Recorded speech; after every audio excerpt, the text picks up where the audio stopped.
Assalamualaikum warahmatullahi wabarakatuh. Apa kabar Anda semua? Semoga selalu dalam keadaan sehat walafiat. Kembali berjumpa dengan saya, Heru Sugno Arif dari Forum News Network. Masih tetap bingung apa yang terjadi dengan Indonesia hari ini. Sudahlah, kalau Anda masih tetap bingung juga, pokoknya Anda nggak merasa sedih, Anda nggak perlu merasa sedih, karena bukan Anda sendirian. Banyak orang yang juga bingung dan banyak orang yang di-prank oleh Mahkamah Konstitusi itu. Tapi setelah hilang bingungnya, nanti 1-2 hari ini hilang, Anda mungkin akan yang saya kira sebagian malah sudah mulai tidak bingung, tapi marah gitu ya. Nah, untuk memahami apa yang terjadi sebenarnya dan bagaimana kira-kira prediksinya seperti apa, saya ajak Anda untuk berbincang dengan seorang analis politik dan militer dari Universitas Nasional, Bung Slamet Ginting. Assalamualaikum, Bung Ginting. Waalaikumsalam warahmatullahi wabarakatuh. Ya, Nampaknya Bung Hersu marah ini ya. juga ya, bisa ketawa. Tapi Anda termasuk ya kelompok yang mana ini Anda? Anda yang Anda bingung, awal-awalnya bingung, kemudian setelah paham Anda jadi jengkel, marah gitu, atau biar buat Anda nggak mengagetkan karena ya memang sudah ya awal Anda bisa memprediksi situasinya seperti ini. Saya sudah memprediksi, Bung, kemudian juga tidak kaget ya ketika banyak eh, gambar-gambar di medsos dan segala macam. MK, Mahkamah Konstitusi berubah, diubah namanya jadi Mahkamah Keluarga. Dan pagi ini beredar lagu Paman Datang, Bung Hersu ya. Tahu kan ya? Lagunya Serina ya waktu masih kecil dulu ya dia kalau nggak salah ya. Ya, semua lagu zaman kita TK, SD. Oke. Kira-kira Saya bunyinya bukan gini ya. ya Serina atau Tasya ya, Tasya Kamila, saya lupa itu lah. Pokoknya lagu anak-anak itu Iya, ya. iya. Mm-mm. Ya, ya. Jadi ada lagunya kan. Kemarin paman datang, Ya, ya, ya, ya. pamanku dari MK, dibawakannya keputusan sidang yang membawaku ikut pilpres. Ya, gitu ya. Kira-kira gitu ya. Ya, saya Aduh. senang bangsa Indonesia ini di tengah itu, kalau kita itu masih bisa menertawakan diri sendiri, berarti sebenarnya kesehatan jiwa kita masih terjaga. Itu Insya yang Allah, saya amin, kira amin. itu kabar baiknya di situ, Bung Ginting. Ya, Iya, tapi iya, gini, coba mari kita lihat foto ini ya. iya. Foto ini, nah ini Gibran dikelilingi oleh ketua-ketua umum partai ini momennya waktu di GBK ya, di Arena Indonesia ya. Dia Iya. hadir dalam deklarasi Projo. Terus ada yang memberi narasi, kira-kira nanti seperti inilah posisi Indonesia itu. Para kan mereka ini kan jadi menteri-menterinya dan Gibran jadi Iya, wakil iya, presidennya gitu ya, Bung Ginting ya. Ini kalau iya. dia jadi Jadi saya wakil langsung presiden, ingat, Bung, ya. bagaimana keluarga Kim Jong Il kemudian menurunkan kekuasaannya kepada Kim Jong Un yang usianya masih 30-an. Ini Oh, oke, oke. muncul gitu. Jadi, loh, Indonesia punya Kim Jong Un model baru begitu kan? Ini Kok jauh ini banget ya? sebenarnya iya, iya, ini sebenarnya kritik keras kepada Republik Indonesia yang katanya sudah berubah sejak 25 tahun lalu melalui reformasi. Ya, Jadi ya. Bung Hansu, keputusan MK ini jelas-jelas menimbulkan instabilitas politik nasional dan itu akan berlangsung lama, Bung Hansu, Mhm. karena permohonan uji materi pasal 169 huruf Q Undang-Undang Pemilu tentang penetapan usia calon presiden dan wakil presiden paling rendah 40 tahun atau berpengalaman sebagai kepala daerah ini jelas berpotensi menimbulkan instabilitas politik dalam pelaksanaan pemilu ini, bahkan juga ini menimbulkan bisa membahayakan persatuan nasional, Bung Hersu. Mhm.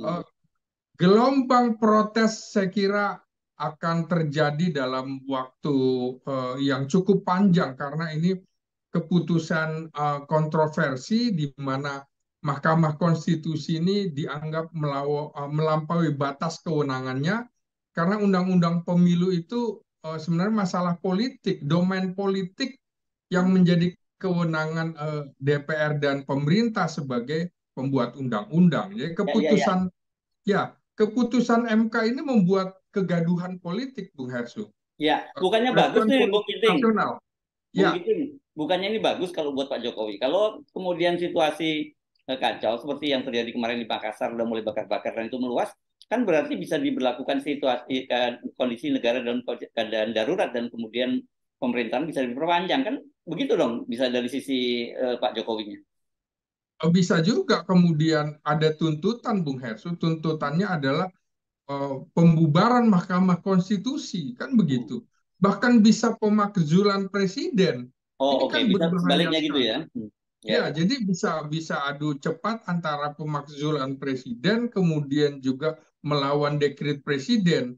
ya Karena ya ya kalau ya ya. kemudian Ya, kalau kita menyimak pernyataan dari Wakil Ketua Mahkamah Konstitusi Saldi Isra, itu kan dia sendiri saja bingung gitu, apalagi rakyat dan betapa busuknya praktek pengambilan keputusan di Mahkamah Konstitusi itu ya.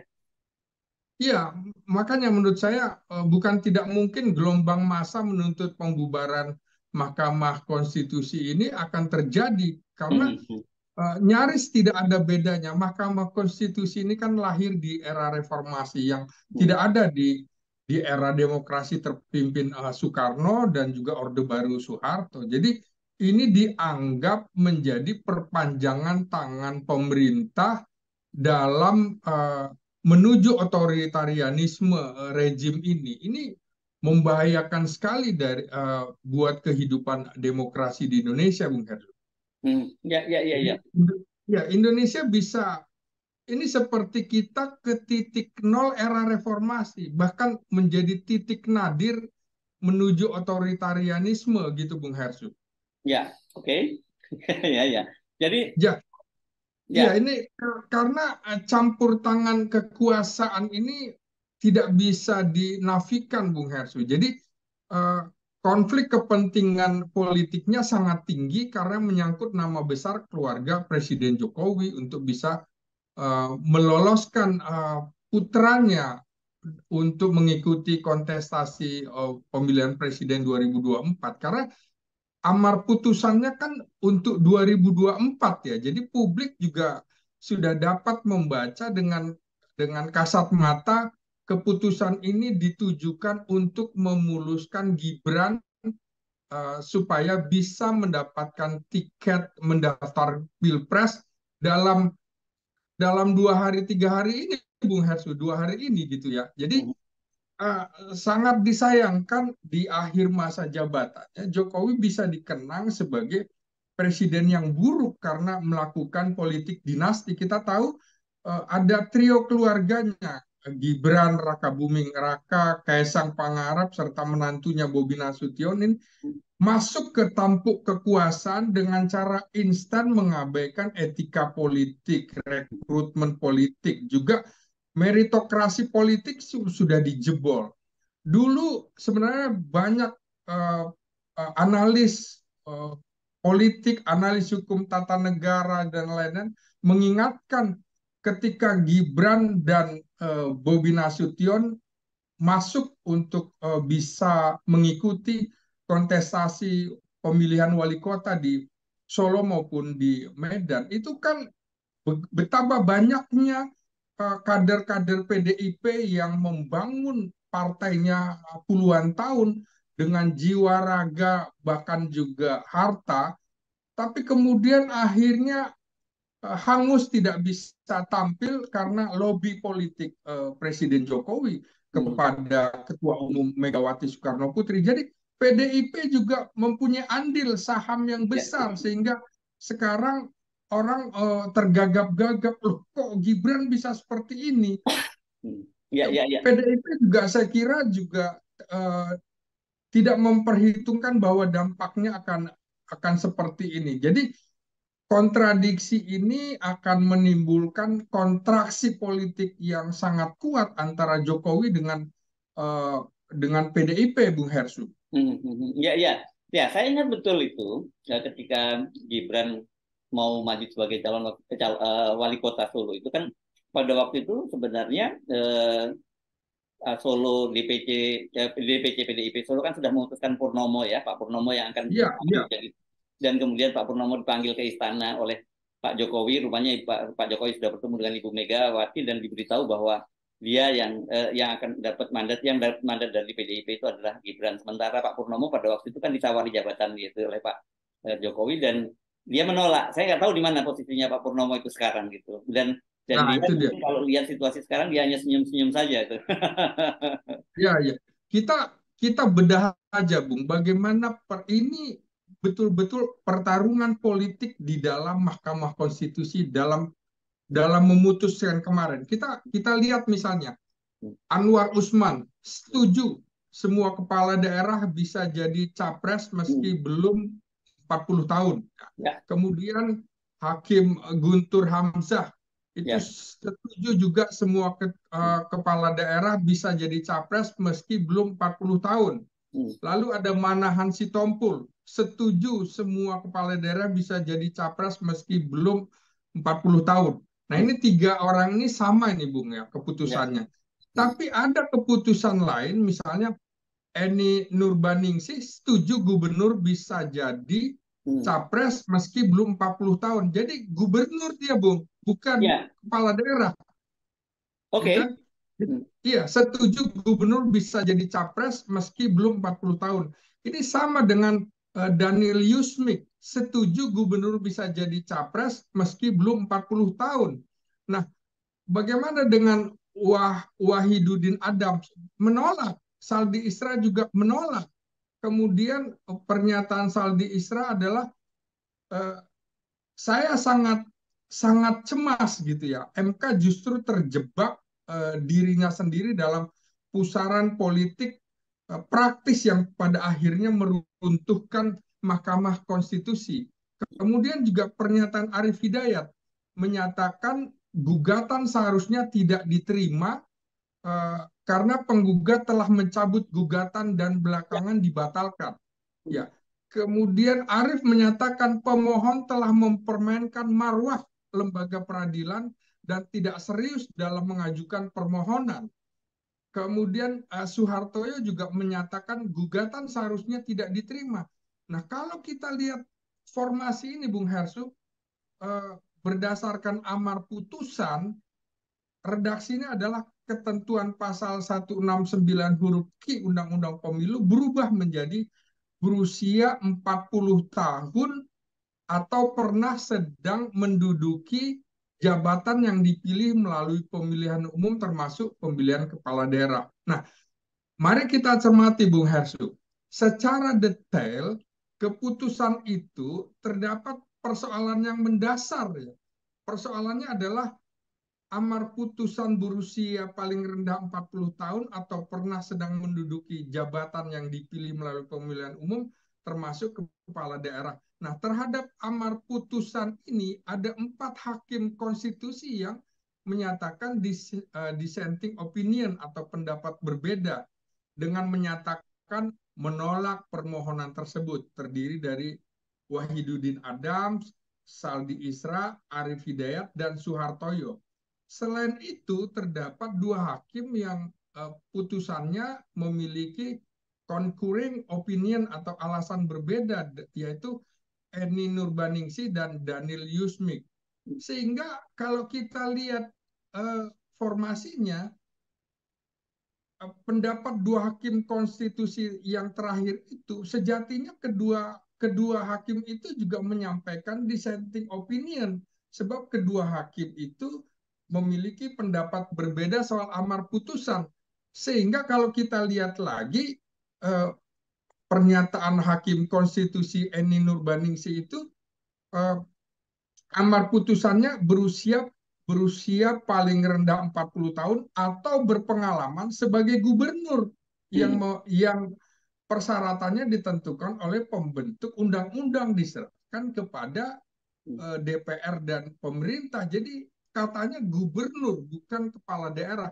Begitu juga dengan Daniel Yusak, amar putusannya Daniel seharusnya dia Yusmik. bilang, iya, Hmm. iya, yes, Yusmik ya, Daniel Yusmik, Ya. berusia paling rendah 40 tahun atau berpengalaman sebagai kepala daerah tingkat provinsi, bukan kemudian wali kota atau bupati.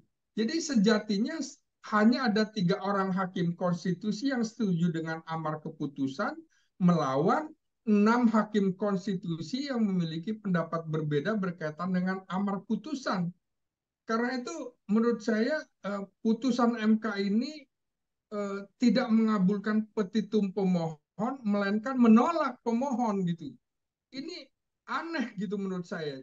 Kalaupun dipaksakan 5 orang hakim mengabulkan permohonan, maka titik temu di antara 5 orang hakim itu adalah berusia paling rendah 40 tahun, sedang menduduki jabatan yang dipilih melalui pemilihan umum termasuk kepala daerah, gubernur. Jadi keputusan MK ini menurut saya tidak dapat dimaknai bahwa berpengalaman sebagai kepala daerah, sebagai bupati wali kota. Inilah yang problematik yang seharusnya tidak diberlakukan karena mengandung kekeliruan dan keabsahan. Ini yang kemudian kita tunggu, Bung Hersu, bagaimana KPU memaknai keputusannya, keputusan MK ini. Jangan sampai kemudian persoalan hukum ini berpotensi menimbulkan masalah di kemudian hari. Jadi KPU harus lebih hati-hati mencermati kepastian hukum dan mempelajari keputusan ini, Bung Hersu. Ya, tetapi ini kan ketika Anda berpikir dalam situasi yang normal, ketika orang berpikir dengan akal sehat, kan Anda tahu bahwa ini bagian dari orkestrasi semua, termasuk KPU Jadi kan juga maksud bagian dari, Anda, ini ya. bukan akal sehat, akal bulus ya, Bung ya? Maksudnya begitu ya? Ya, ya kan bagian orkestrasi semua kan ini sekarang. Jadi Iya, saya iya. kok bilang itu apa impossible gitu ada KPU sampai seperti yang Anda harapkan seperti itu karena memang sejak awal ini sudah didesain untuk seperti ini begitu loh. Yang justru saya heran itu adalah bagaimana mungkin elit politik kita saya yang katanya pintar-pintar begitu tiba-tiba juga jadi dungu gitu kalau dalam bahasa Bung Rocky. Hmm. Iya, iya, iya. Memang ini terbuka ya akhirnya dengan keputusan kontroversi ini membuka celah juga termasuk kepada MPR untuk kemudian mempelajari keputusan Mahkamah Konstitusi ini.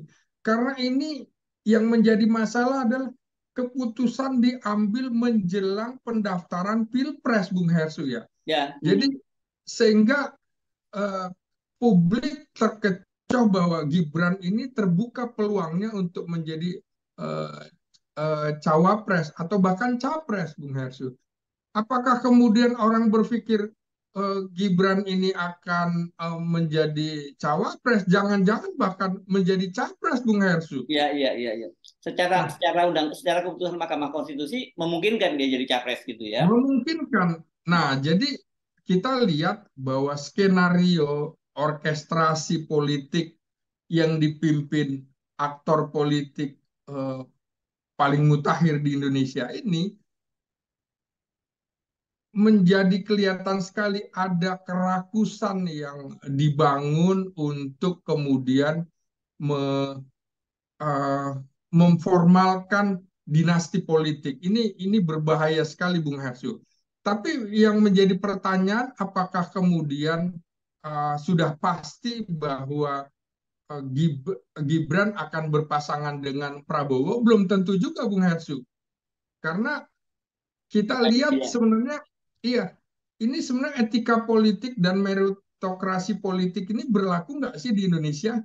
ya, Apakah apakah politik Indonesia mengenal etika dan meritokrasi?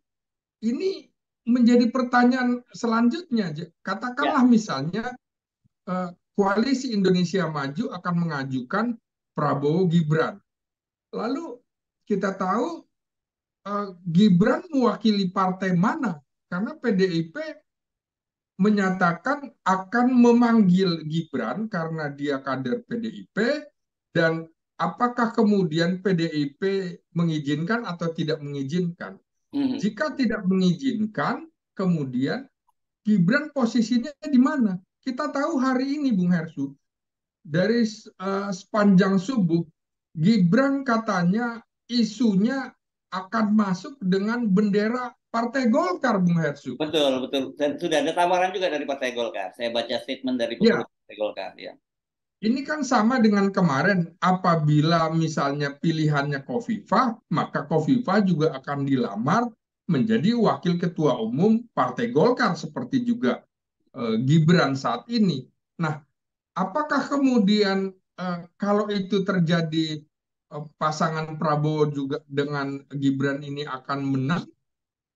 Siapa yang bisa jamin, Bung Hersu? hmm. Kan?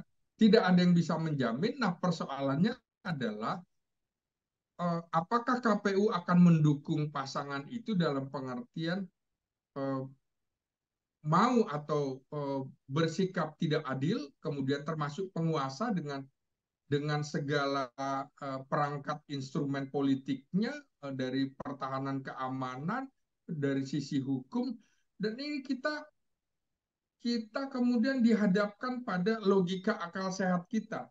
Ya, ya, ya, ya. Apakah ini akal sehat atau akal bulus kalau ini yang Ya. kemudian Oke. digelontorkan begitu, Bung Ya. Hersu? Tapi saran saya begini ya, Ya, jangan Anda terus menggunakan akal sehat. Kalau untuk ya, memahami politik Pak Jokowi itu, menurut saya nanti analisis Anda salah kalau Anda menggunakan akal sehat. Karena kan sudah terbukti kalau Pak Jokowi itu sen kiri dia akan belok kanan. Jadi kan sebenarnya itu sudah jadi pemahaman publik. Jadi kalau Anda masih, saya khawatir kalau Anda teruskan dengan menggunakan analisis akal sehat, Anda akan salah kesimpulan Anda nanti. Dan oh harapan iya. Anda ada harapan kosong nanti. Oh, gitu. Jadi kita ingat, Bung, bagaimana kita di belakang kalau berkendaraan di depannya Hmm. adalah bajai. Kita Ya. nggak pernah tahu dia akan belok kiri atau belok kanan. Atau Yang berhenti tahu adalah mendadak. cuma sopir bajai. Hanya Ya. itu ya kelihatannya, Bung ya. Iya, iya. Atau Kalau berhenti mendadak pun kita nggak tahu, gitu nah kan? itu dia. Hmm. Gitu. Iya, Nah, iya. kalau untuk menghadapi seperti ini, berarti kita harus menghadapi konsekuensi-konsekuensi yang akan terjadi. Nah, Misalnya gini, Bung Harsu ya, eh, bukankah keputusan MK ini juga akan bisa menimbulkan chaos gitu, menimbulkan kerusuhan, apa istilahnya Jawa goro-goro ya, Bung Harsu ya, ya ontran-ontran. goro-goro. Nah, Ya, ontran-ontran. iya. Nah, kemudian pertanyaan lanjutannya lagi, apakah Pilpres 2024 ini akan terjadi kalau kemudian Ya, terjadi potensi instabilitas nasional? Bisa terjadi seperti itu kan? ya. Tapi apapun dengan situasi sekarang ini yang menang tetap Pak Jokowi, Bung Ginting. Ya, kalau Gimana? yang menang akan tetap Pak Jokowi. Kalau apapun skenario yang Anda sebut tadi, kalau terjadi goro-goro, kan itu jadi pemerintah punya kewenangan untuk memperlakukan situasi darurat dan itu bisa aja perpanjangan masa jabatan terjadi. Kalau toh itu tidak terjadi goro-goro, ya berarti Gibran akan mulus bersama dengan Pak Prabowo dan bayangkan Anda begini nanti skenario-nya ya, kalau Gibran yang jadi wakil presidennya Pak Prabowo, kemudian PSI itu masuk ke parlemen dengan suara yang cukup signifikan, Kaisang akan menjadi wakil ketua DPR, begitu, dan Bobi nanti akan diusung katakan oleh Gerindra, gitu ya, keluar dari PDIP juga karena mau nggak mau dia harus keluar dari PDIP dan dia maju menjadi gubernur di Sumatera Utara.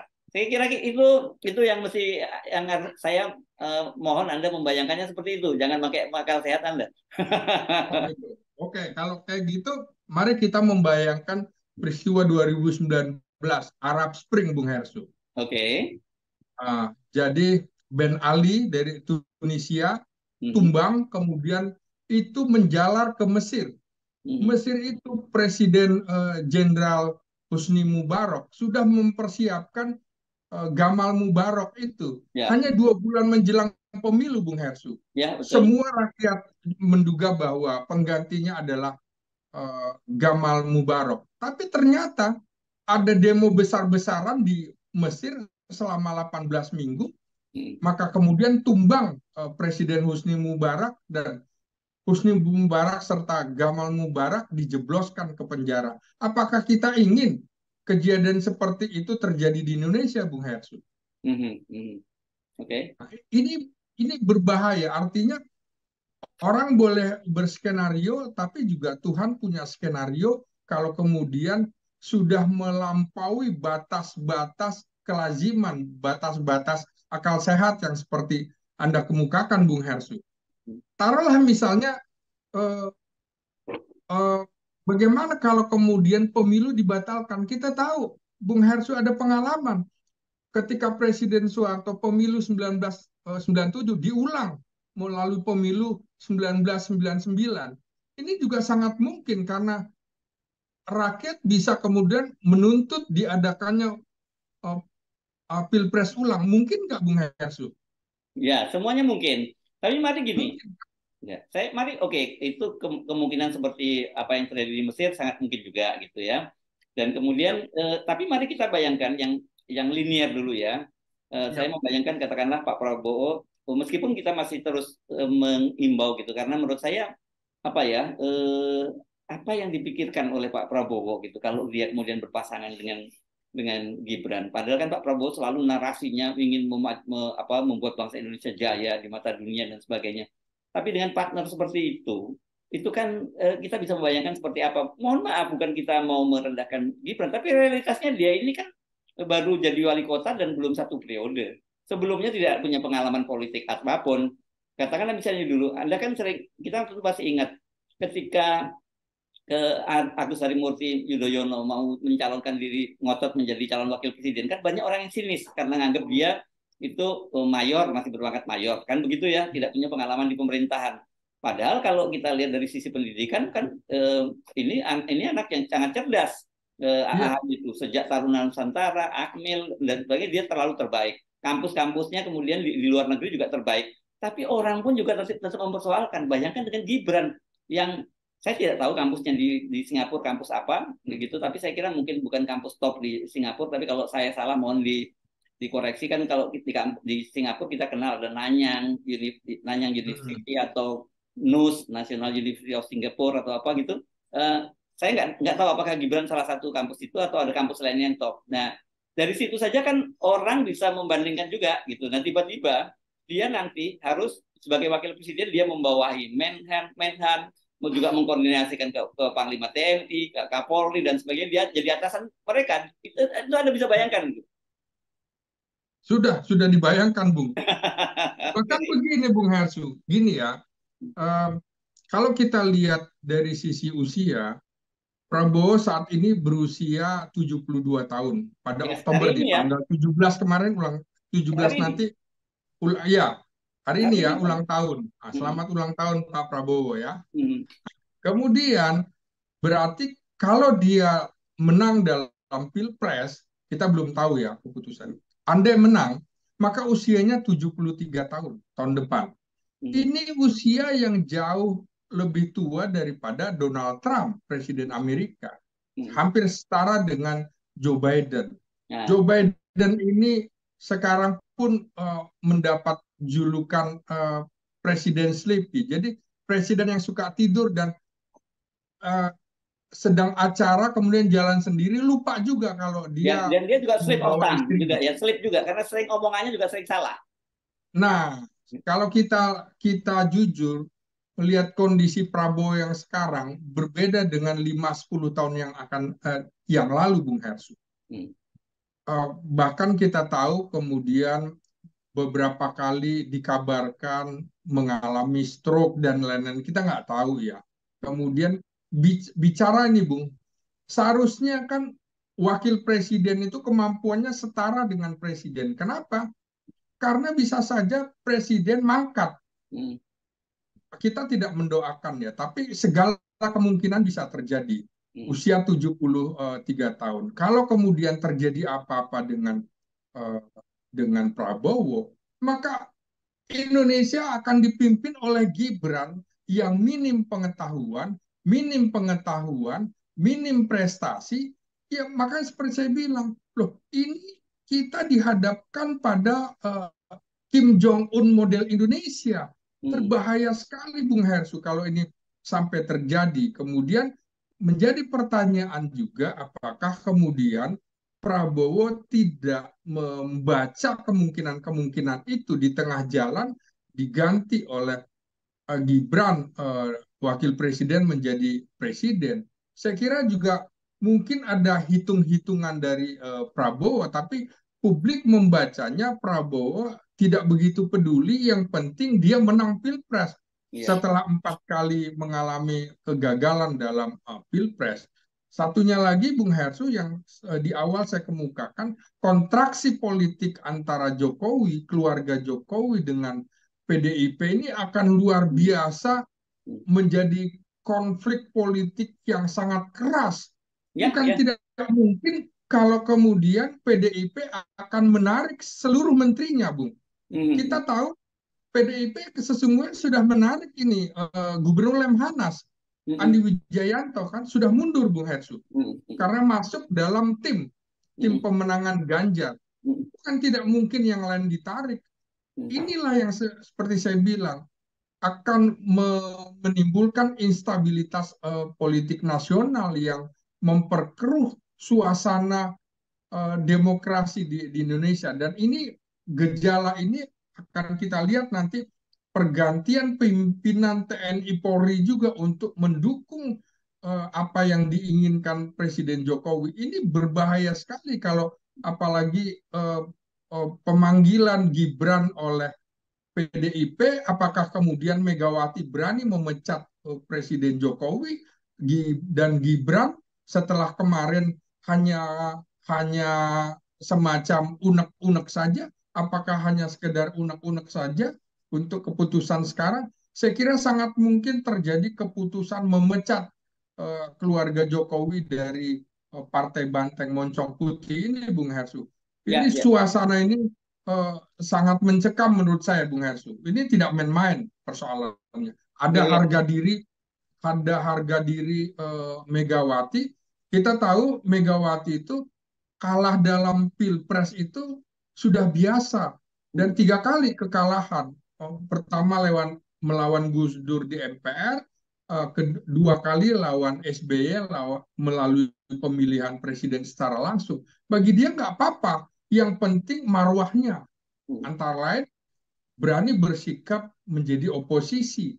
Nah, dengan cara begini partainya diobok-obok begitu ya oleh keluarga Presiden Jokowi. Saya Hmm. kira Mega akan melakukan tindakan keras. Kita tunggu saja, Bung, keputusan Ya, dalam ya. beberapa hari terakhir ini.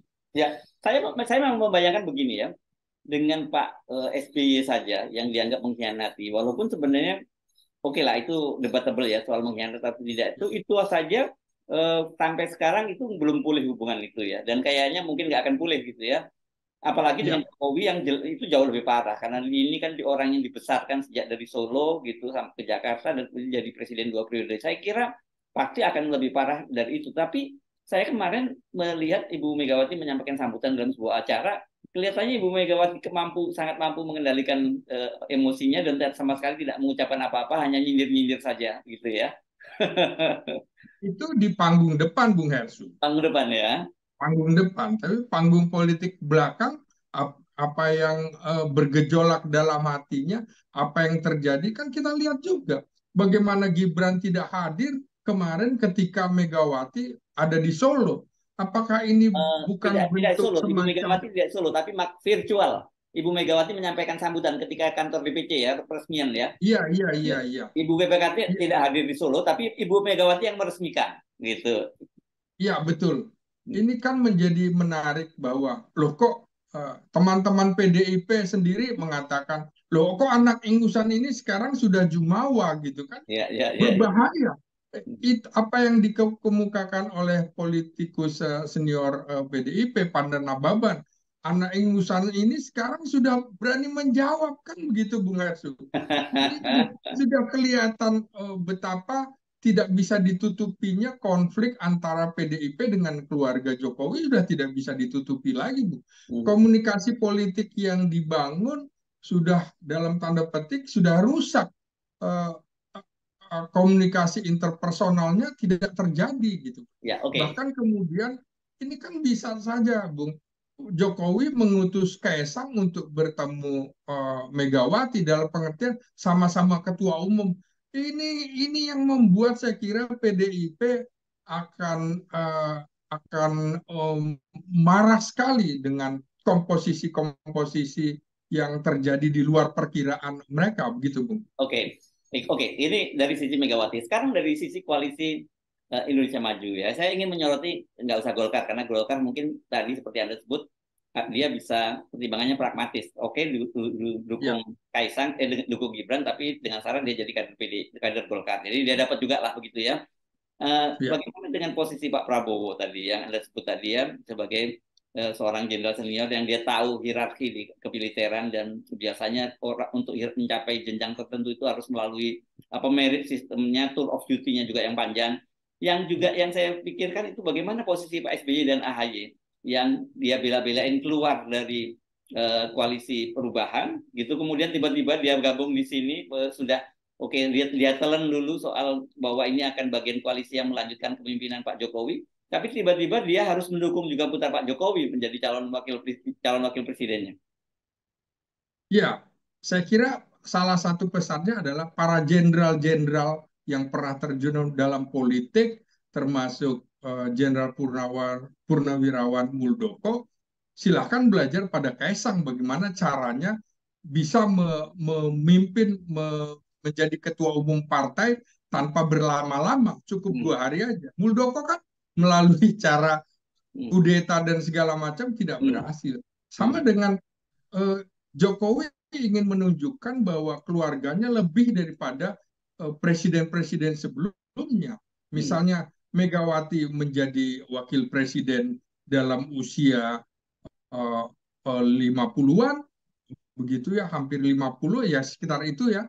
Tapi kemudian Gibran kemungkinannya bisa seperti itu. Artinya Presiden Jokowi cenderung ini Bung, cenderung menjadi megalomania politik. Hmm. Jadi merasa lebih daripada Soekarno, lebih daripada Soeharto, dan juga lebih dari termasuk SBY. Ini berbahaya. Jadi kita akan melihat apabila partai-partai misalnya menolak Gibran, misalnya Bung, menolak Gibran, apa tidak mungkin Jokowi sendiri yang akan tampil menjadi wakil presiden dari Prabowo Subianto? Sangat mungkin Bung Hersu, karena konstitusi tidak melarang. Yang melarang adalah uh, presiden 3 periode, wakil presiden 3 periode, dan ini kan bukan. Jadi presiden kemudian turun menjadi wakil presiden seperti Putin, karena ada relasi kuasa di sini, di mana ada kontrak politik antara Jokowi dengan Prabowo, dan ini sangat mungkin terjadi. Kita lihat saja nanti siapa yang didaftarkan. Jadi sangat mungkin juga uh, Prabowo akan mendapatkan pasangan Jokowi. Tidak ada larangan itu. Kalau kemudian Jokowi mau, apakah kemudian partai-partai lain berani menolak? Saya kira tidak juga. Lebih sepakat Jokowi menjadi wakil presidennya Prabowo daripada Gibran, karena itu tadi Bung Hersu. Loh, apa enggak SBY merasa dilecehkan seperti itu? Nah, kalau Hmm. Jokowi kan tidak merasa dilecehkan. Jadi seni segala kemungkinan bisa terjadi dalam Pilpres kali ini. Begitu Bung Hersu. Oke, saya kira memang lebih baik kita banyak tertawa kan daripada kita bingung-bingung dan marah-marah begitu ya. Ini memang negara Iya, kita jadi memang. begitulah segala kemungkinan bisa terjadi. Sama ketika dulu kita mengingatkan kepada PDIP, jangan lupa Jokowi itu bukan kader asli, tapi dia Ya, ya, membutuhkan perahu partai untuk bisa menjadi wali kota, gubernur, dan presiden. ya, Nah, ya, karena ya. kemudian yang kuat di Jawa Tengah itu adalah PDIP, maka berlayar dengan perahu PDIP. Hmm. Sekarang kalau kemudian PDIP ditelikung, kita juga lihat bahwa Prabowo juga ditelikung beberapa kali oleh Jokowi, dan sekarang saatnya barangkali dalam tanda petik Jokowi membalas budi baik Prabowo. Inilah Oke. makanya Hmm. kecenderungan relawan-relawan politik yang besar, termasuk misalnya Projo dan Joman, lebih cenderung mendukung Prabowo dan sudah deklarasi. Jadi saya kira kartu semuanya sudah dikeluarkan, Bu. Sampai tinggal menunggu tanggal 19 Oktober, 2 hari lagi. Siapa yang Ya, akan menjadi calon wakil presiden dari Prabowo Subianto. Begitu, ya. Bung Hers. Oke, tapi ngomong-ngomong tadi itu yang kita bicarakan semua itu di Indonesia itu ya, Bung Ginting ya. Saya tidak membayangkan bahwa itu terjadi di Indonesia loh itu. Ah, Anda ini pura-pura, Oke, nggak apa-apa. pura-pura dalam perahu nih, pura-pura tidak tahu Oke, gitu. jadi oke, tadi kita ngomongin soal Indonesia ya. Baik, baik, kita mesti menghadapi sebuah realitas. Ternyata kita hidup di dunia, di Indonesia, di negara Indonesia dalam situasi yang sebenarnya dalam mimpi yang paling liar pun tidak pernah kita bayangkan, dan itu harus kita hadapi hari ini ya. Ya gitu ya, Bung Ginting ya. Oke, Siap, Bung. baik, terima kasih Bung Ginting. Sampai ketemu lagi. Assalamualaikum warahmatullahi wabarakatuh. Terima kasih. Waalaikumsalam warahmatullahi wabarakatuh.